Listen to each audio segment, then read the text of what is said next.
কাকা, আন্দামানের এই দ্বীপে কিন্তু সাধারণ টুরিস্টদের আসা বারণ। আমরা লিগ্যাল পারমিশন ছাড়াই ঢুকেছি। ধরা পড়লে সোজা জেল। স্পিড বোটের হাল ধরে চিৎকার করে বলল রুদ্র।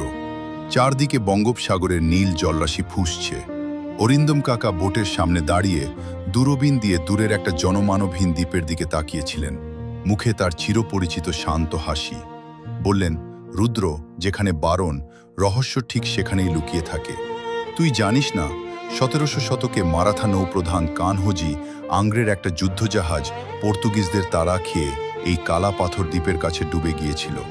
সেই জাহাজে ছিল রাজস্থানের মেবারের রাজপরিবারের একটা প্রাচীন হীরের লকেট, নাম রক্তমুখী প্রবাল। বোটটা দ্বীপের বালিতে এসে ধাক্কা খেতেই দুজনে নেমে পড়ল।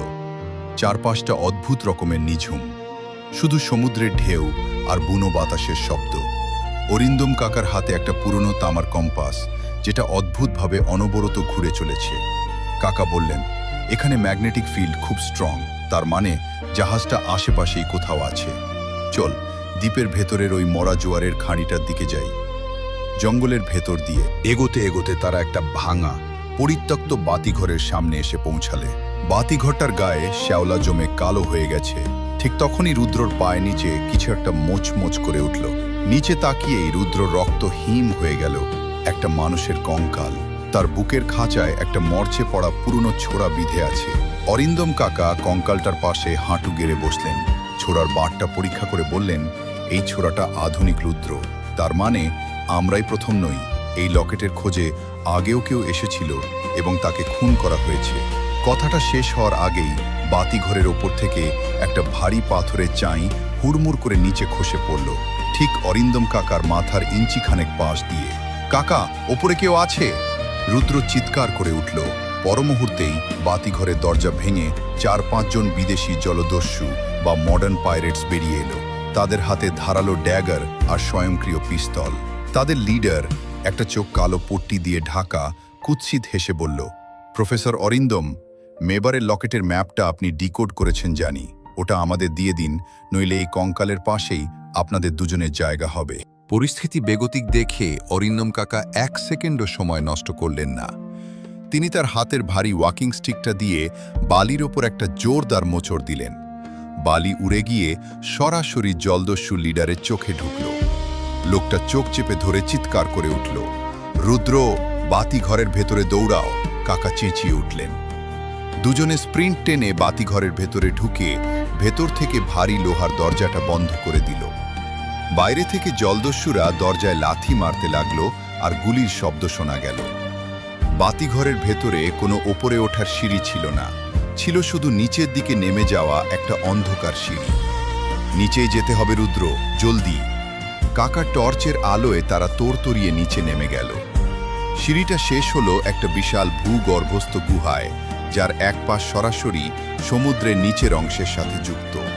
আর সেখানে পাথরের খাঁজে আটকে আছে সেই ১৭০০ শতকের ভাঙা মারাঠা যুদ্ধজাহাজের কঙ্কাল। জাহাজের মাস্তুলগুলো ভেঙে চুরমার হয়ে গেছে। কাকা কম্পাসের কাঁটা মিলিয়ে জাহাজের ক্যাপ্টেনের কেবিনের দিকে দৌড়ালেন।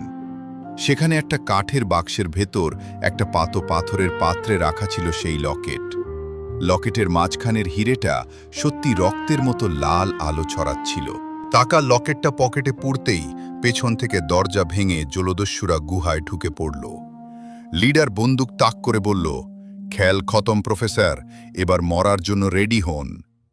কিন্তু রুদ্র ততক্ষণে বাতিঘরের নিচের মেকানিজমটা দেখে ফেলেছিল। সেখানে একটা পুরনো মরচে পড়া লিভার ছিল, যেটা বাতিঘরের নিচের জলকপাট স্লাইস গেট নিয়ন্ত্রণ করত।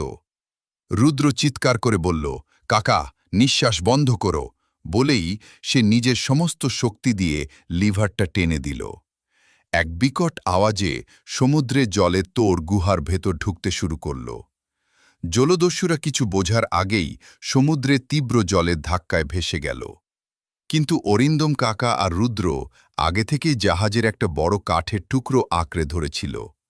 জলের তীব্র স্রোত তাদের বাতিঘরের অন্য একটা সুড়ঙ্গ দিয়ে সরাসরি বাইরের খোলা সমুদ্রে এনে ফেলে দিল।